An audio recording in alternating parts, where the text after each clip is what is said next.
Well, good morning.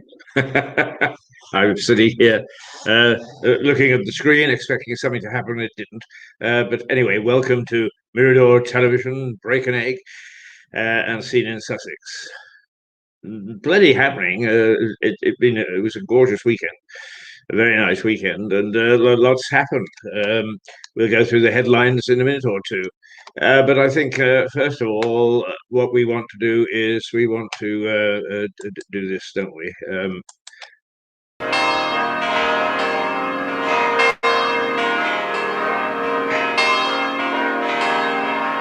Let's read it all quick itself here.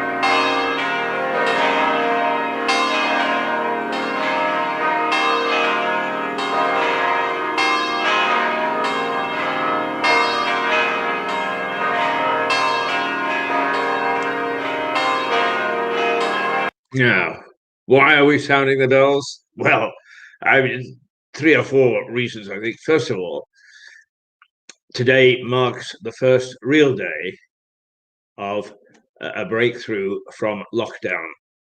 And I'm sure that a lot of parents will be thankful and grateful and want the bells ringing because the children are going back to school. Oh, whoopee. And it's more than that, really, because the surveys have shown that children, no matter how well-meaning parents are and how dedicated they are not well served by being taught at home. Now, there are some people who believe in teaching their children at home, and that's fine. There's nothing wrong with that, and that's what you believe, that's what you must do. But generally speaking, it has not been a huge success. So the bells are ringing for all those parents to go get their kids out from under their feet. Treat it with caution. Boris has said, treat it with caution because we have to see how things go. But generally speaking, it's a joyous day for a lot of people. But I also see it as a joyous day because it is a little insignificant step, I suppose, in the main lock up from COVID. But nonetheless, it is a significant, insignificant act, but a significant step. And we are coming out of it. If we play our cards right, if people are sensible, if there's selfish people who have raves and flock to the beach and so on, don't do their damnedest to lock us down again, then I think we can see things go through. And soon we will be able to have just another person from outside the household. I think you can have one at the moment, and at the end of the month, you can have six. So that is also a breakthrough. Because we are social animals and we have not had an opportunity to get together and say hello, goodbye, etc., etc. Now, on the news headlines, I'm afraid that dear old Meghan is creating a stir with her um, interview with Oprah Winfrey. It went out on CBS last night, and of course, everybody's picked up bits and pieces of it. The clips are just far too long for us to get our hands on them, but nonetheless, those who watch it or even look at the headlines can see that there is a battle royal going on as to whether Meghan was a victim or whether in fact she was a crybaby or whether in fact she was just not suited for royal life or whatever. But anyway, it's all a mess. But the Queen has struck back in her usual dignified way. And what she did on Commonwealth Day, she sent a message to the Commonwealth people and saying, we all have to realize that we have to have a sense of duty, a sense of duty. And that's been lost somewhere along the way. And I think that it's something that we have to get back. The Queen is absolutely right. A sense of duty, because you don't just sit in a country and expect everything to come free. You don't sit in a country and expect things to happen for you without you making some contribution. Was it Kennedy who said, think not what your country can do for you, but what you can do for your country? And perhaps we're going to have to get back to that. And these selfish people who only see life as a party and that they must be supported financially and all the other things that so many, well, I say younger people, there's a generational thing, there's also a social thing. There are a number of people of my age 35 who feel the same way. No, we mustn't forget what the Queen called for yesterday, a sense of duty. And there were a lot of people who were born with silver spoons in their mouths who actually believed in duty to their country. They never had any moment for themselves. They didn't use their money for themselves. They had a sense of duty. And I have been privileged to know half a dozen or so. And they really do work very hard for their country as they see it and as they see fit. And I think that it's Liviu Murasan has checked in. Thank you. Nice to see you, my dear. And let's hope that you get a bit of a kick out of what we do on this thing in the morning. Now so the Meghan and the royal family row rumbles on. Now the person who created the UK's vaccine has said, "Be careful." As pupils return, be careful. Exactly what I said at the top of the hour. We mustn't get carried away, and we mustn't start to think that we can behave the way that we did before lockdown occurred. Those days are gone. We now have to react to given circumstances, and there's no sense in going back and saying this is the way we did it a year ago or 2 years ago, because that doesn't count anymore. We just got to make sure that that we do things by the new book, if you like. So she's calling for that. Unions, school masks threat. The return of classes may be short-lived if pupils fail to wear face coverings. And the teachers' union has said, "Hey, listen, we're not putting our members at risk. If you come to school, you put your face covering on. It doesn't matter what your family think. Is if you don't put it on, you ain't coming back into class." And that's fair enough. That's fair enough, I think. It's now down to a number of students and people's families. UK cutting aid on the backs of the starving, says the United Nations chief. Well, yeah, that's all very well. I believe that we must take our place as the leaders of the civilized world and make a contribution to overseas aid. But it needs reform. It needs reform badly. Because what happens is that quite often it's the dross of our society who goes out to administer these things and nobody says anything. Money is wasted on all sorts of odd things, and the people who end up running these things overseas are incompetent, and not just from his country, from almost every country. I sat and listened to an American once in the Balkans, I won't say which country, pontificate, and I said I really supported a program for local people. And he said they'll never be able to rule themselves. We've got to do it for them. Well, if you've got somebody who's going to look after the development of democracy in a country who takes that attitude, then you're in trouble. And yet, somehow he managed to get there at a very healthy fee or salary. It's really very, very sad. But there we go. Of course, there is the Meghan thing, which dominates we're close to cutting care, NHS chief warns. Once again, it's an economic thing. It is costing a lot. The NHS is costing a lot. But the one thing, again, that I would caution is we've got to reform the NHS.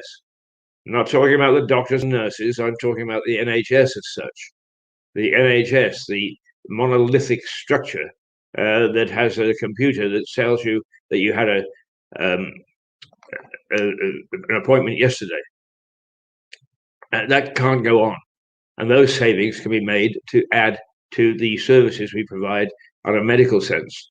So I'm only half, once again, sympathetic to that. All care homes must open up to loved ones. Well, that's another care home issue. Can you go and see your children? Or can children go and see their grandparents or people in the care home? It's been a difficult one, that. And there have been some sad stories where families have not been able to say goodbye to their loved ones. but now they're talking about opening up that to loved ones.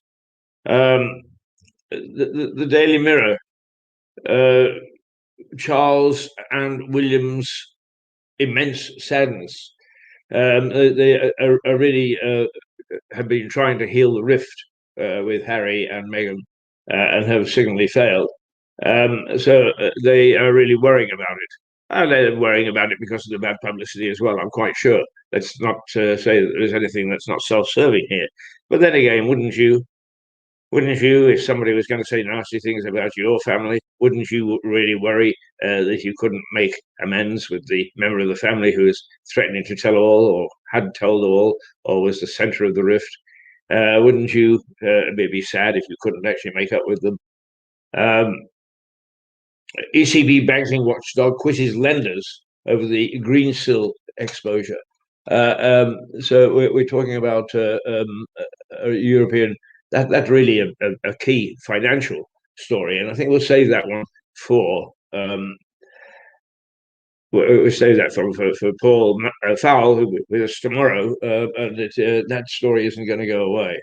I did see one story where one commentator was saying, "Okay, so we've got Joe Biden now, and now that all the nonsense has settled down after President Trump, and you take a look, and perhaps we didn't get such a good deal afterwards. After all, it's too soon, really. My disappointment was that Biden represents it all was bad about American politics, about the Republican Party and the Democratic Party, and that although Trump turned out to be a bad or poor experiment, at least he was an experiment where the major parties had to give way to an individual. But anyway, we'll see how Biden makes out. Right, the thing that everybody worries about. Oh, ho, ho.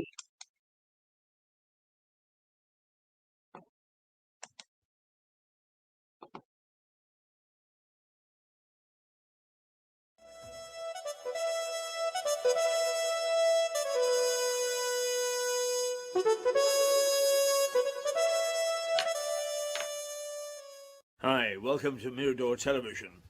This is local TV, but probably not local TV as you know it. We don't have much cash, so for one thing, we have to do much of our stuff outside. We don't even have a studio. So we don't even have a weather presenter. But we will try to bring you the weather. So when you see me with an umbrella, it's raining. So when I have my walking stick, it's fine. If my hat blows off, it's windy. And if I'm wearing a bikini, it's hot. Not that you're going to see me in a bikini very often. The body's gone, you see. Not a pretty sight.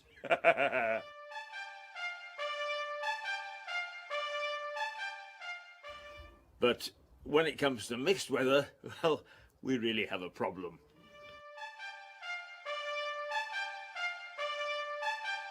It's silly of us to serve up the same old rubbish that you can see on regular television, so we're serving up rubbish of our own.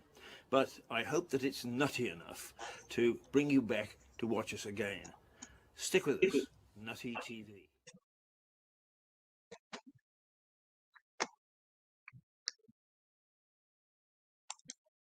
Well, there you go. Nutty TV. That was made some time ago, and it is just a bit of fun, the way to introduce the weather. And indeed, we do have a studio now. So that's inaccurate. We do have a studio. But we still try to test the weather against moss on the trees. And this morning, my tree outside is absolutely static. And indeed, the winds are light today. Now, it's a rather a nice morning, but it's overcast. And until later on this afternoon, sort of about 3 or 4 o'clock, we won't see too much sun. It's going to remain cloudy for most of the day. It's at -3 overnight, and it won't climb much again up above 8. today. And when I came into the studio half an hour or so ago, it was -1. So pretty cool, pretty cool. And watch out if you go out thinking that because it looks a nice day outside, that it is a nice day outside. It ain't. It's cloudy, and we can expect no rain today. It's going to remain cool for the next couple of days, so do wrap up. And particularly when it starts to plunge down to -3 at night and -4 at night, make sure that you've got plenty of stuff on the bed and you can stay warm throughout the night. Not a good idea to leave the furnace on. I keep forgetting, and then in the middle of the night, I get all stuffy and I have to get up, and it really does break my pattern of sleep. No, it doesn't. I haven't got a pattern of sleep. I never ever managed that sort of thing. Right, it is now 07:48 on the 8th of March in the year 2021, and I hope that it is a signal date. I hope that it is a date when we start to see some hope. And I may say, and this won't mean a lot to a lot of people, but I went to church yesterday for the first time in a long time. And although we aren't allowed to sing yet and allowed to shake hands or socialize, it is still nice to be able to go to church, because that to me is an important part of Sunday. Not every Sunday, but certainly once or twice in a month. And it's important that I feel that I can go and can enjoy. So one of the things that we have to be thankful for, or thank God for, if you like, is that the church is open, and they signal the start to, hopefully, a nice spring and an end to COVID, or a start to the start of an end of COVID. So there we go. All right, better just do a bit of which one should we have? We really need to say nice things about those people that help us, I think. So let's try.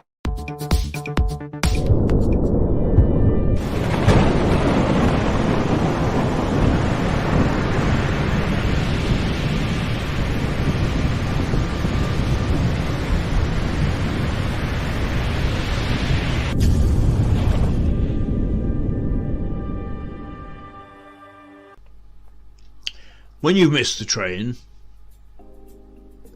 don't despair. Have a nice cup of coffee.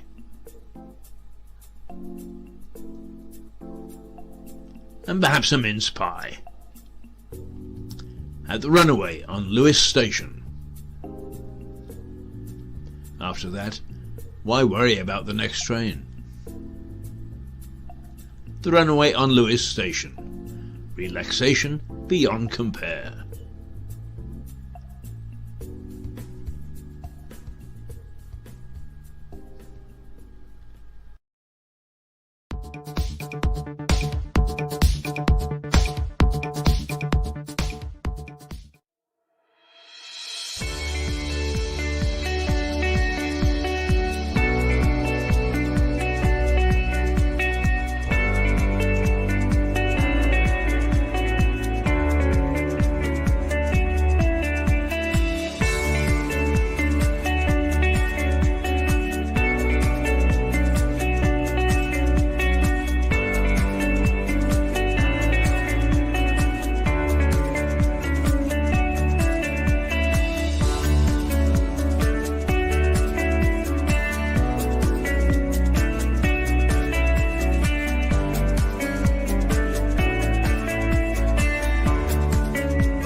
Well, welcome Gary Toynton, who has tapped in. He says, "Good morning, Keith. Good morning, Gary.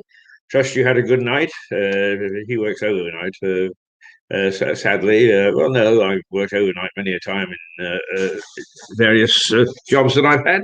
It's not that bad, really. The only thing is, I can remember once that I had an appointment at 9 o'clock, and I'd worked overnight at CNBC. And it was a Friday morning, and we went out, and we all, as we always did, we went out to the pubs, which opened at 5 o'clock in the market. And so I had a couple of pints, and by the time I actually got to my 9 o'clock appointment, I tried hard to pretend I wasn't drunk, but I was so drunk that I couldn't make sense. So working overnight doesn't always have benefits, but it was somehow rather special be going to the pub at 5 o'clock in the morning and being quite legitimate about it, and seeing the workers from the market, the meat people, all clustered there. And there was one pub, I can't remember its name now, that used to make sure they had a champagne breakfast for those people who had been out overnight and wanted to delve into bacon and eggs or whatever first thing in the morning. Well done, Gary and Liviu. Good morning. Lovely to have you along as well. And we'll take a look, I think. Well, one of the things that I do not understand, and that is, and forgive me if I sound unsympathetic, but the more privileged people are, the more money they have, and the less worry they have as whether they got to pay the next sausage bill, is the more they seem to feel sorry for themselves when things go wrong. And in the Meghan interview, the Duchess of Sussex's interview with Oprah Winfrey, and let's face it, Oprah Winfrey has done very well for herself, but those sort of tell-all shows in the United States are far more open than most of the shows that we have here. So they spilled the beans. And she says, "I didn't want to be alive anymore." And she's really talking about the pressures of joining the royal family. And I didn't know what being a royal meant. Well, dear, if you were going to marry into the family, there's plenty of evidence around that it is not the easiest thing in the world, and that Diana, Princess of Wales, suffered, and she was a royal toughie. I don't feel too much sympathy for you there. I do think that within the close quarters of the royal family, of the royal palaces, of the royal court, as it has always been thus, that there are cliques and groups of not necessarily nice people, but those are there. You have either to handle them or get out. Well, you decided to get out, but you should have got out with dignity instead of this. Oh dear, dear, dear! I thought I might take my own life because of all this. That's rubbish. I'm sorry. You could have walked away. You could have gone. No, you wouldn't have been anonymous. But people forget very quickly. As the former royals who have abandoned the royal family have found out. Some of them have then begged to come back in because suddenly nobody knows who they are and they don't care. So the big interview was last night. You can see it on BBC. It was 10 minutes. Even the truncated version was 10 minutes long, and too long, I'm afraid, for us. And it came in too late for us to cut it up. We just have to take our word for it. But that's what in the news there. Millions of pupils going back to school in England. Yes, yes, yes. But caution from some educators. First of all, no playing around with whether you can wear a mask or not. I stand by my rights. And some historian has said, "Don't go to Magna Carta; doesn't cover this situation." So don't claim the freedom of basic English freedom from Magna Carta. Doesn't work. So if you want to go back to school, you have to wear your mask, and that's fair enough. And I think nobody should argue that, although they will. But also, of course, children are exuberant, and we have to be also careful that social distancing can be maintained as much as possible. But today is the day, and the children are back at school. and it's 7:58, and is at what is it, about 8:30, quarter to nine. I suppose we'll soon start to see the children. Um, I'd like to say walking to school. Yeah, a lot of them still do, but then a lot are also driven by their parents and dropped off on the school run. Some because it is too far, others because they don't like walking anywhere. But we'll soon see the familiar sight of school uniforms and children walking along with their books and so on and so forth, ready to go back. And what a delightful scene that is going to be. Not only because children are back in school, and that starts the educative process again, but also because it is the first sign, apart from being able to go to church yesterday, the first sign of coming out of lockdown. And I believe if I've got the thing right, we can now socialize with one other person. I'm not quite sure who that will be. I think I'll set up a lottery so that all beautiful ladies can enter, and the win is to socialize with me for an hour so that you avoid lockdown restrictions. Oh dear, I don't expect we'll get one single bloody entry, but nonetheless, never mind. Then I put myself up for grabs. Oh dear, dear, dear, dear. It's 7:59, by the way, on the 8th of March, and we are ready to face a brave new world.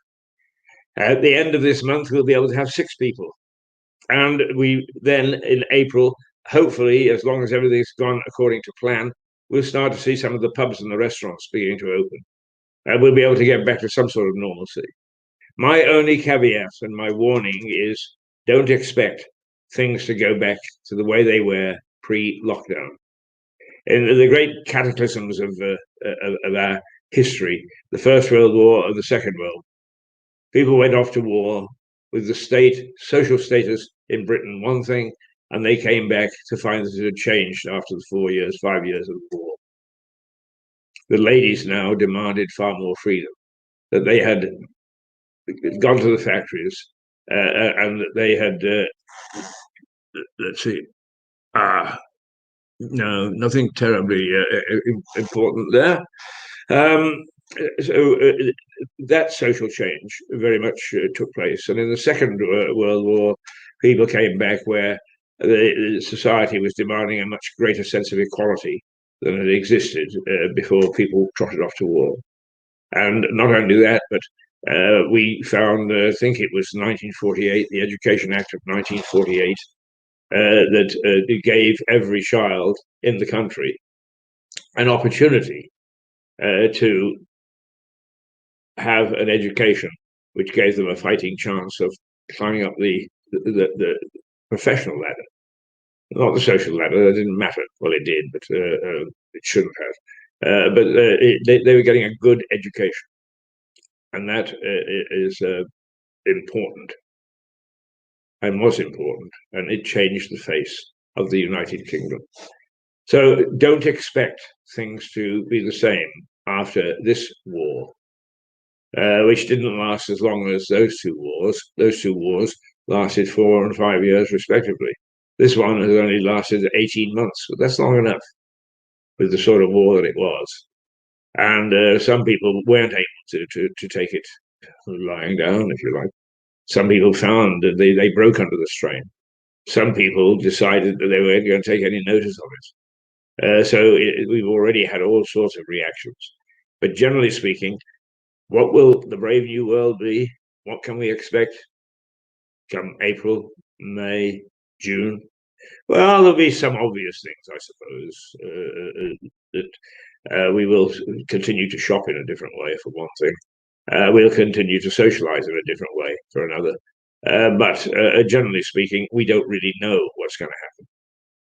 The forces of social change will come eventually, but they won't be obvious for a little while until suddenly, like the red telephone box, whatever happened to them and why?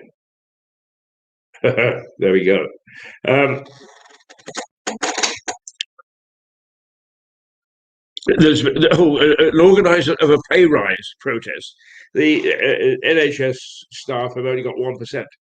So there was a protest organised in London, I think, yeah, on the weekend, and I think only about 40 people turned up.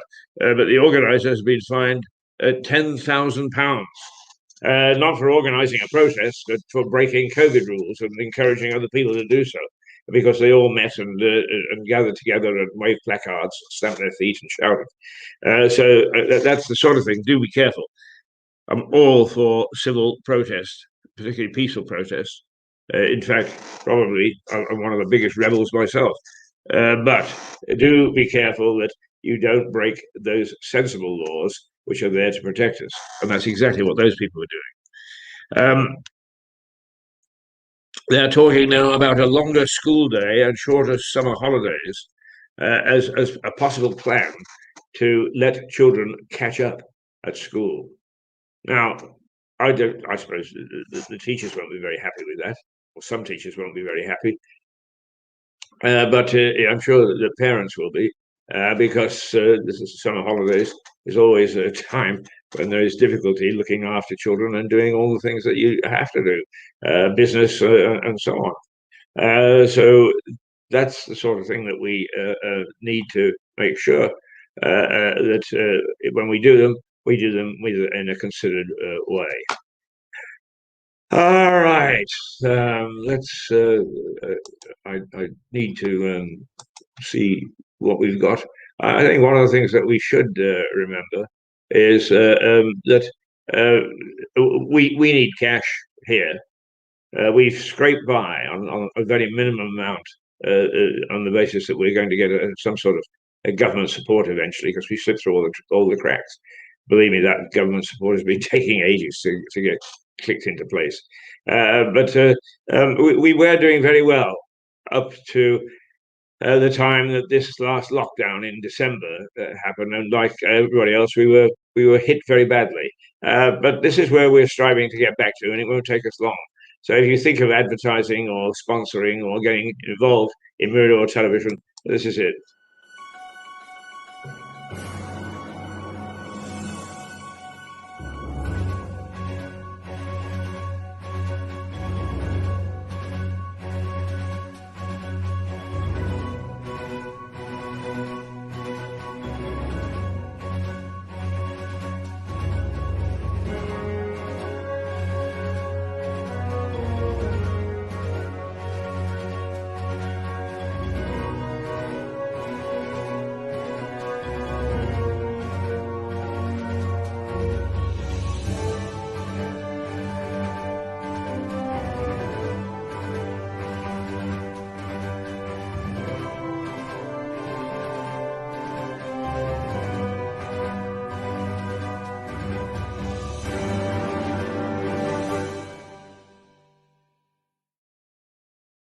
Well, there you are. We were doing very well, and we hope to climb back very quickly to those levels. We're not at those levels at the moment, and one would expect not, because of the rather bad situation that we found ourselves in for the last 3 months. It's difficult to get enthusiastic. It's difficult to do new things. A, you can't afford them, and B, you don't have the people to be with you. I don't care what business you're in. Being isolated from your workmates and so on and so forth does not give much joy to creativity. I mean, in the trade, they call us creators. And yes, I suppose we are. We create things. But it's very difficult to create unless you've got people to talk to and find out what's silly and what's not. Okay, it's 8:07, and now a reminder to everybody who we are. Who is Mirador Television? Well, here you go. It gives me a chance to have a little breather.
Well, I almost got it wrong, as you probably realised from that little snatch of the sea and the marketplace.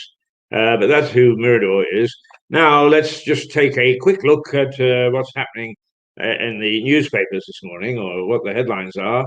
On your marks, get set is from the Metro, the London paper, and they are talking, of course, about the first steps in the roadmap back to normality. I question that word normality, but there we go. It's used in the headlines, and who am I to say yay or nay? On your marks, get set. UK's vaccine creator calls for caution as pupils return. And everybody, when they go back to school, particularly in the question of doing social distancing and masks and washing the hands and that sort of thing, needs to be observed. Otherwise, going back to school could trigger a whole new batch of various variants that will put us all back to where we were this time last year. And nobody, least of all me, wants to go there. Incidentally, one thing that is in nibbling at the back is that some scientists are saying, watch out for this coming autumn, because that's when viruses traditionally thrive. And this one is no different. And it will be looking for those conditions in which it can attack us again with very robustly. So do be careful. Unions, school masks threat. The unions basically have said if pupils don't wear masks, then their members will stop teaching, and it's an understandable point of view, I think. But let's hope that going back to school goes smoothly and there are no real problems. That was from the Daily Telegraph. The Guardian. UK cutting aid on backs of the starving, says the United Nations chief. And I'm sure that that's right to some extent. Countries, particularly the poorer countries, play fast and loose with the amount of money that they give to overseas aid, and ours has been controversial and has been cut back because of current circumstances. But I believe that there's got to be, because I've worked in this sector as a journalist, but I've worked in the sector, and I think that there's a lot of reform needed. The way that actually some of these contracts are given out are just nonsense, and it ends up with people who've very ill-fitted to do the work get on site, but they're making a nice jag. Thank you very much. So why are they going to give it up? Let's see. All papers, of course, have got the Meghan Oprah interview. And she has more or less taken the view that she was the poor little girl from Hollywood who just didn't understand what the British system was, and then she was bullied. But since she now faces charges of bullying herself, staff at I think it's Kensington Palace, is that's going to be oh yes you did, no you don't didn't type of scenario, and one wonders what's going to come out of that. It's very unseemly for our head of state to be doing this. The only thing is, or head of state's family, the only thing is, of course, is that the head of state's families in many other countries are far worse, and the scandals are far deeper. But it would be nice if this could be resolved, and if Meghan just said, whatever her worries and her concerns is, shut up, don't air them in public. You asked to be left alone and to be given a secrecy or at least some sort of discretion. That's fine. I agree that you should be able to do that, but no double standards, please. No sex. We're British. I noticed that movie was on the weekend. I didn't bother to watch it, but it is quite amusing. And I think that's my experience is that no sex. We're not British. I think there is ample vibrancy and buoyancy when it comes to romance and eroticism and so on, bouncing around in our society. Lockdown notwithstanding, for us to not make that claim. No sex, please. We're British. Yeah, it's quite an amusing, quite an amusing movie. We're close to cutting care, the NHS chiefs warn. Everybody has got a budget problem. Everybody, we've got a budget problem. The local council has got a budget problem. Westminster has got a budget problem. The NHS has got a budget problem. Budget problems all the way down the line, except for one or two organizations which are absolutely filthy rich. And that always happens in times of crisis. One man's meat is another man's poison. But the NHS are stretching their budget and they need more money. Now, one of the things that Meghan has had a real go at the royal family and talking about how they all brought her close to suicide and that she was left out to dry and they didn't really like her and so on and so forth. Maybe all true. But the Queen has come back with usual dignified way, and what she says is, and she made the speech because it was Commonwealth Day yesterday. Duty and family unite us. That's both from the Times and the Daily Express. Duty and family unite us, and that's public service for you.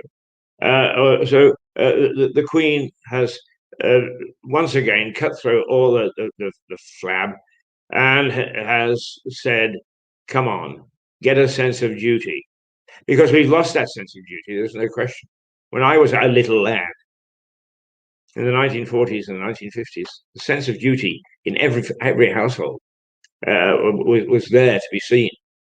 It's not there anymore. Nobody could tell what goes on in any individual household. That's fine if that's the way that society has developed. But the sense that we were fulfilling what President Kennedy said, ask not what your country can do for you, but what you can do for your country. And as the Queen says, duty and family, they unite us. So in hitting back, but by the same token, sending out a message about how we should get on with it and get down and try to resolve this very unfortunate environment in which we're living is a sense of duty, right? And duty means everything. Who's that? Yeah, the Daily Mail. Duty means everything. And the Daily Mirror. The Oprah interview fallout. Charles and William's immense sadness. And they're talking about Prince Charles and Prince William, who the story says tried to make up to Meghan and Harry, and they were having none of it. They were determined to do the show and tell, for which I think that they made a few bob, which seems to be one of the things that they're anxious to do. And why not? The rest of the family have got quite a few bob too.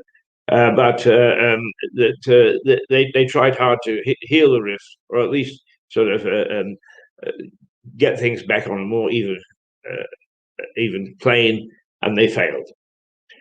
The Daily Star. We had planned to stay up and watch that interview, but then we couldn't be asked. But it appears an American actress and her well-spoken dope think they're doing Notting Hill too. Well, I mean, you can understand. I suppose, really, that paper, the Daily Star, is reflecting the fact that, in the scheme of things, whether we have world peace, world order, and so on, is that this row within the royal family isn't that important. It may be intriguing, but it's not that important. And Notting Hill, of course, was where Julia Roberts was the film star, and eventually ends up marrying Hugh Grant, who is the owner of a little bookshop. I like Notting Hill, actually. I think it's a nice movie. I also like Love Actually. Perhaps I'm just a dope. I am soppy. But by the same token, there was another one that was made in the 1960s, I think. It's called A Rattle for a Simple Man, based on, was it an Osborne play, in which a chap who tinkers with his motorbike and doesn't have much luck with the girls and so on, comes down to London for the cut final, gets on the charabanc with his mates and comes down, and they all watch the cut final, and because they win, they go around London and have a wonderful time. And he bumps into a lady in a bar, and she takes him home, and she's very nice and so on and so forth. And she's a hooker, and he has to decide whether he's going to go back to the north, to Manchester, with his pals, or stay with this lady. And it's one of those nice stories that we wish happened in real life and rarely does. But it's much the same as Notting Hill. Notting Hill being a fancy one, and the star is saying, "Well, what do these couple think? They're Notting Hill too." Notting Hill too. I like it. There we go. Where are we going on time? It's 20 minutes past 8. On Monday, the 8th of March, 2021. And in the headline, so by the way, there was a fire in Eastbourne over the weekend, which was the biggest excitement that I think that we suffered. Nobody was injured. It was in a residential home, and everybody, with only one person suffering from smoke inhalation. But anyway, that was in Eastbourne.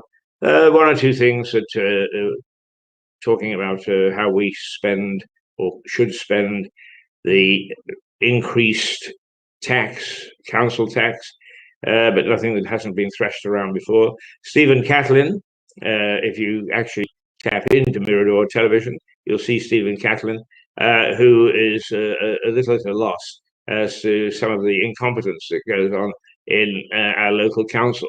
And he particularly was sent a letter saying that his housing benefit was zero. In other words, he wasn't going to get anything. And when he queried it, they said, "Oh, well, yours was the only letter to go out like that." Yes, yes, yes. Even just a quick snapshot showed that wasn't true. But as Stephen says, what on earth is happening if those sort of letters can go out, and the council were unaware that they'd gone out? Nobody had said anything to them, and they hadn't had any internal control, and so on and so forth. So a look with Stephen at some of the things, and he will actually look at other things in midweek. And Mirador Television will carry on regardless. Paul Fowle will be with me tomorrow, first of all, because it's always good to have a second eye on the headlines, but also Paul is an economist, and Gary Toynton, who's just sent me a note saying he's watching us. He's a little tired, but he's staying up just to watch us this morning. Well done, Gary. We appreciate it very much. And but we are trying to motor on and to develop our programs, and each week we add just a little something extra. And the moment that we've actually got the finances sorted, which should have been some time ago, but isn't, we will be back full steam ahead with some of the programs that you like, and you've told us that you like them, and some of the programs that we are developing and we think you'll like. But you'll have that opportunity to tell us, no, we don't like that program, and so we'll undoubtedly take it off the air or put it to the back burner. So that's what we can expect for the upcoming week. I know I do have to, even though some of you would say forget it, but we do have to say thank you to those people who have supported us through this very, very bad period.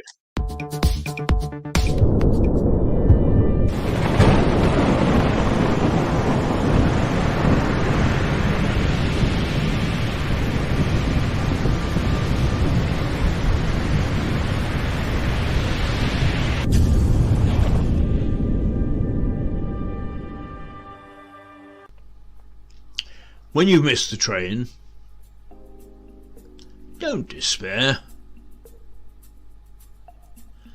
Have a nice cup of coffee.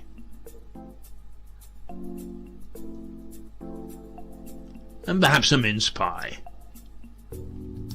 At the Runaway on Lewes Station.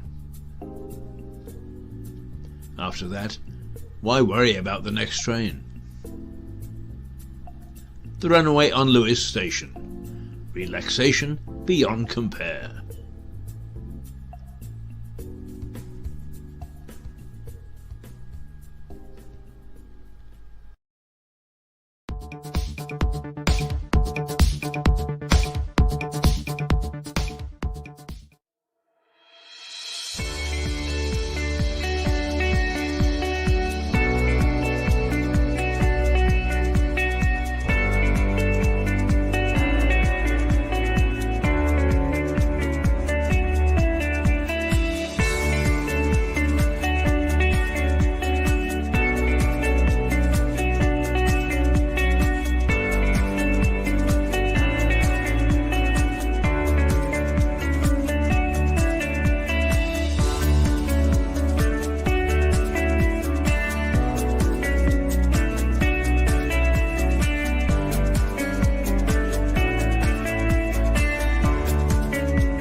So, why the bells? Well, the headline today, there are two headlines. One is, and the bells are ringing for children return to school. And also, care home visits are being relaxed.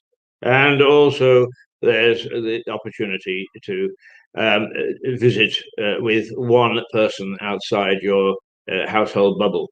Well, since there's only me and the cat in my bubble, I'll be glad to be able to talk to somebody. And in fact, I went to church yesterday. It is difficult still to talk because of social distancing and so on and so forth, but it was nice. And I went to Cafe Nero on the high street, and the girls greeted me with great enthusiasm. Lovely to see you back, and we haven't seen you for a while. Well, it's at the other end of town from me, that's why. And I have been forbidden by the state to go too far. So coming to the studio and going home again has been about the longest that I've done things. There we are. It's a great. To me, it's a marker. It's the start of a new dawn, a new era, and how we treat it is up to us. Treat it cautiously, treat it carefully, and don't make a muck of it. Somebody has just been fined, I think, £10,000 because they organised a protest. Well, we have been used to organising protests, but if they break COVID rules, it's a no-no. You can't do it. So remember, treat this new freedom that we've got cautiously, because then we will get freedom after freedom after freedom after freedom until. I'm not saying that life will be back to normal, because I don't think that it's ever going to go back to what we expected. But a new normality will start to take place, and life can be comfortable again. The other headline is, of course, Meghan's interview with Oprah Winfrey in the States, on CBS in the States. Just one thing that makes me wonder about this whole thing is that she says that the palace questioned the fact whether her son would have coloured skin. I mean, I've never ever, for all, and let's face it, the royal family are far from perfect, but I've never ever heard anything that reflects that sort of bias within the royal family, and I find that very strange. But it has obviously led to calls for an investigation. Did the palace start to use discriminatory language and suggest that because she is dark skinned, that her child might be dark skinned, and that just wasn't on for a royal prince? That bit I find a bit strange. Okay, here we go. It's 8:30, and I'm glad to have been with you, and I will be with you for the rest of the week, and we'll have bits and pieces, bits and bobs. But at least we've got the new dawn, the new era back, cracking.